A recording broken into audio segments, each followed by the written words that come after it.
Hey everyone, my name is Charlie and today I would like to share my rankings of all Elizabeth Taylor's novels. Elizabeth Taylor, the writer, not the actress, is somebody who was first recommended to me by my friend Joy after she read Mrs Palfrey at the Claremont. This is the tale of a woman who goes to live in a retirement home after the death of her husband and begins to lie to the residents that one day her grandson is going to come. Throughout the novel, people begin to disbelieve her, and after a fall, she ends up employing a young actor to pretend to be her grandson. And he starts to do all of the things that grandson ought to do, and she decides to allow this game to go on. This is a brilliant look at how we treat the elderly. It's light and it's humorous, and it inspired a novel of mine I still haven't yet to write nearly 10 years later. After I read this and called it one of my favourite books that I had ever read, I did not read Elizabeth Taylor for the longest time. This was due to the fact that I had got into this culture of reading books that were new, trying to read just one book by an author so that I could say that I had read that author and that sort of thing. Whereas when I was younger, if I found an author that I liked, I would find all of their books and I would just power through them. And that is something that I've tried to do over the last few years, is to go back to that way of reading, because that is something that I like to do. And after 5 years, I went back through my reading journal and I saw how long it had been since I'd read Mrs Palfrey at the Claremont, and I thought, maybe I ought to go back to that author. I think I was struggling to find something to read and I just wanted something I knew was going to be good. And that's when I picked up A Wreath of Roses. And this is definitely darker than Mrs Palfrey at the Claremont. It's a completely different style, really, of a woman who ends up meeting a man on a train, and he's certainly dangerous. This is very dark and an oppressive novel, complete converse to Mrs Palfrey. It started off this journey and I ended up reading Angel, again a completely different tale. This one follows a woman throughout her entire life, and she's somewhat similar to the protagonist in The Soul of Kindness, in that everything within the world has to be the way that they want it. And she becomes a writer who is much maligned by current society. I think she writes one book that is highly acclaimed, but after that she falls into obscurity. But she's constantly striving for a perfect life and this sense of perfection. And from there, I just decided that I would collect all of Elizabeth Taylor's works. But they sat on my shelves for a while unread, until this year, when I decided that every month of the year, I would read an Elizabeth Taylor novel until I had read all of her novels. I finished that project on Monday with A Game of Hide and Seek, Elizabeth Taylor's 5th novel. When it comes to this writer, she is somebody who gets people. She mostly writes about older women, middle-aged to later in life, although there are a few from early in her career that do discuss younger women, especially at Mrs Lippincote's, which I believe was her first novel, in which she discusses a young woman who has entered into a marriage with this man from the RAF, but she is constantly looked down upon by his cousin, who believes that she loves him more than his new wife does. So today, I thought I would go ahead and rank all of these books from my least favourite to my favourite. I have found something brilliant in every Elizabeth Taylor book that I've read, be it a piece of dialogue or some short passage of prose within there. I think that she gets people incredibly well, and I look forward to going back and revisiting these books in future because I have just had the most splendid time reading them. Coming in at number 12, we have Blaming. This is Elizabeth Taylor's final book and was published posthumously, and the author knew that she was ill, so she was rushing to get this book finished, and unfortunately it reads like that as well. The climax of this book comes out of nowhere, and I believe that it was only done so that the author could end the book. This means that a lot of threads are left dangling. Whilst I liked this relationship between Amy and Martha, because it seemed to be going back to something from A Wreath of Roses, where Martha is invading Amy's privacy. Amy wants to be left alone after the death of her husband whilst they're on holiday in Istanbul, but Martha inveigles herself. Unfortunately, it didn't quite match that tone or style that I'd hoped for, and as I say, generally felt very rushed, but is an interesting story idea. I just think that she did it better elsewhere. Then we have The Sleeping Beauty, which was the penultimate book that I read by this author, and I'm sorry to say that I just did not care for it as much as I had hoped. Whilst there are scenes in here that I absolutely adored between the working class characters and dialogue that was pitch perfect. This story I only read a month ago, really, and I think that I've forgotten it. I do remember, similar to Blaming, we have another widow and the possibility of an affair, which seems to have been prevalent in quite a few of this author's works, but this one just hasn't had the staying power that I'd hoped. Now we have the top 10 out of 12, and I admit that I have adored every single one of Elizabeth Taylor's books. I can't deny that, and I would recommend you pick up any of them, research them, see which stories sound best to you, like they'd fit your sensibilities. But the next book I have is The Wedding Group, and here we have the character of Cressy, whose grandfather is Harry Breton. He is this famous artist who's moved his entire family onto this small holding, and they are ruled by him. They wear what he tells them, keep their hair how he tells them. His daughters marry the men that he tells them to marry, and Cressy wants away from that. She wants away from that world. She has no knowledge of the outside world. She is incredibly innocent throughout this book, but it is about her saying no to all of that, leaving that world behind and choosing to forge her own path. And she does this by marrying a man who she perhaps shouldn't have married because she doesn't know enough about the world. But this goes into that, and it's this rather tentative love affair where these people don't really fit with each other, but they're trying their darndest. And I very much, whilst it's not my favourite of Elizabeth Taylor's works, the more I think about the relationship and how it differed from other books by this author, I appreciate it a little bit more. Then we have In a Summer Season, and in this book, Kate marries Dermot, who is 10 years younger than her. The man she really wanted to marry and was in love with wasn't around when she chose to marry Dermot, and we get to see a rather tumultuous affair throughout this book. It's subtle in the affair, and that's a case throughout all of Elizabeth Taylor's works. There can be extramarital affairs running throughout. In one book, one of the characters is told, men have affairs, deal with it. But the reason this book is in this position, despite being written incredibly well, as I believe most of Taylor's books are, is because of the ending. This was the first time I read an Elizabeth Taylor and felt like the ending had been thrown in there just because she couldn't figure out what to do with the characters, and that would prove the easiest solution. And so this climax appears out of nowhere just so that we can get the resolution and the happy ending that I think Elizabeth Taylor wanted to give the characters. Then we have At Mrs Lippincote's, which was Elizabeth Taylor's first novel, and there is a naivety here. There is, and that comes because our protagonist, similar to the protagonist in The Wedding Group, doesn't yet understand the world. She has basically been married off to this RAF man who is incredibly domineering and whose cousin also tries to dominate her. I felt very sorry for Julia throughout the reading of this book. She doesn't understand how people are going to look at her. The man that she's married has Victorian values that don't really fit with the way that she wants to live her life. She wants to go dancing and she wants to do all of these things that young women at the time wanted to do, and she's expected to stay at home on this RAF base and be the doting housewife whilst the husband goes off and shags them out, basically. But this does have an ending that I agreed with, and I was very happy for Julia by the end of this book. It's just in this position because I don't think Elizabeth Taylor had yet found the best of her craft. Then we have Angel.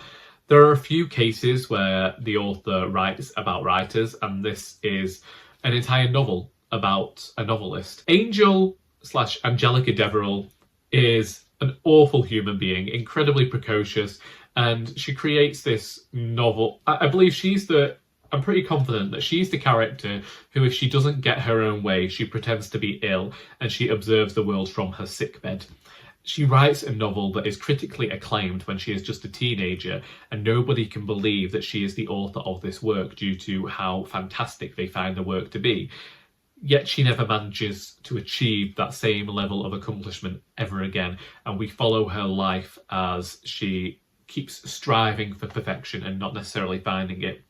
I hated the protagonist in this, but I really enjoyed the writing, and that's why this is in this position. Then we have Palladian, which is said to be the book that is most inspired by Jane Austen, and the author is renowned for saying that she was heavily inspired by Jane Austen throughout her works. Austen was one of her favourite writers, if not her favourite writer, and you can tell she is inspired here because our protagonist is given the surname Dashwood, and she is a governess over his child Sophie. I got the inspiration from Austen here, but unlike Austen, I was able to read it without getting confused.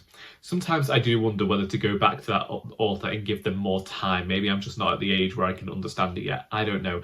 Every time I try to read Austen, I get a headache. But I don't get that with Elizabeth Taylor, and I'm glad that she found an inspiration and she managed to emulate it in the way that she wanted to here. The story is evocative of that period, although there are a few darker tinges that I don't think could have been done during the era in which Austen was writing. But if you are an Austen fan, maybe go to this one. I think I have a review for this. If I do have a review for this, I will leave a link in the description. And then we have A Wreath of Roses. This was the second book I read by Taylor, and I still think it's the darkest. It's because it's set during summer. The way that it's described is just that it feels so claustrophobic, the heat and the way that it's affecting people. And you have this man who might be stalking our protagonist, and it just felt like there was an evil lurking between the lines that we weren't seeing. Whilst it's been a few years since I read this, I can still remember that tension and the uneasiness I felt throughout the reading of this book. I might not remember much about the characters, but I do remember this book leaving me feeling somewhat uncomfortable. And then we have Mrs Palfrey at the Claremont, the book that started all of this off, and is still a book that I would call a favourite and is one that I am hoping to revisit now I've read the rest of Elizabeth Taylor's works. I'm looking forward to seeing how I'll feel about it upon a reread. But because they set it all off and I just have such fond memories of the book, it had to be in this position. As I say, it inspired a book that I really look forward to getting to write one day. I could probably do it when I finished all of my edits of Alice Valentine, but let's not talk about that right now. And then we have A View of a Harbour. This book is on here because it discusses a community. It's not just one central character, and it discusses all the people who are in Newby, and I feel like it captures a community incredibly well. This man comes to paint a view of the harbour, and we follow the inhabitants of this town until he's painted the view of the harbour and leaves town. And I love that the author bookended the book with that, and that we got a snapshot of the people's lives. We have an author whose husband is having an affair with the woman next door. We have her daughter who is going through adolescence and develops infatuations. We have all of the staple Elizabeth Taylor plotlines in this book set on the coast of England. I adore this book, as I adore all of the books I'm mentioning. Maybe not the first two, but this one I really liked. And then we have The Soul of Kindness, a book that I read earlier this year and could have maybe gone above A Game of Hide and Seek. This is another book that deals with more than one character, and we have the central character of Flora, who everybody else orbits around. Flora is perpetually kind, and yet she also has, similar to Angel, she has an idea of the way that the world should work, and she's constantly trying to force friends into relationships that won't work. She refuses to accept that one of her friends is gay and that he's living with this younger man and is trying to force him to be with another friend of hers. And then she refuses to have anything to do with her mother because she thinks that she's married now, so why would she continue to have anything to do with her previous life as a spinster? And it's just that she's constantly moving forward through life, trying to achieve perfection.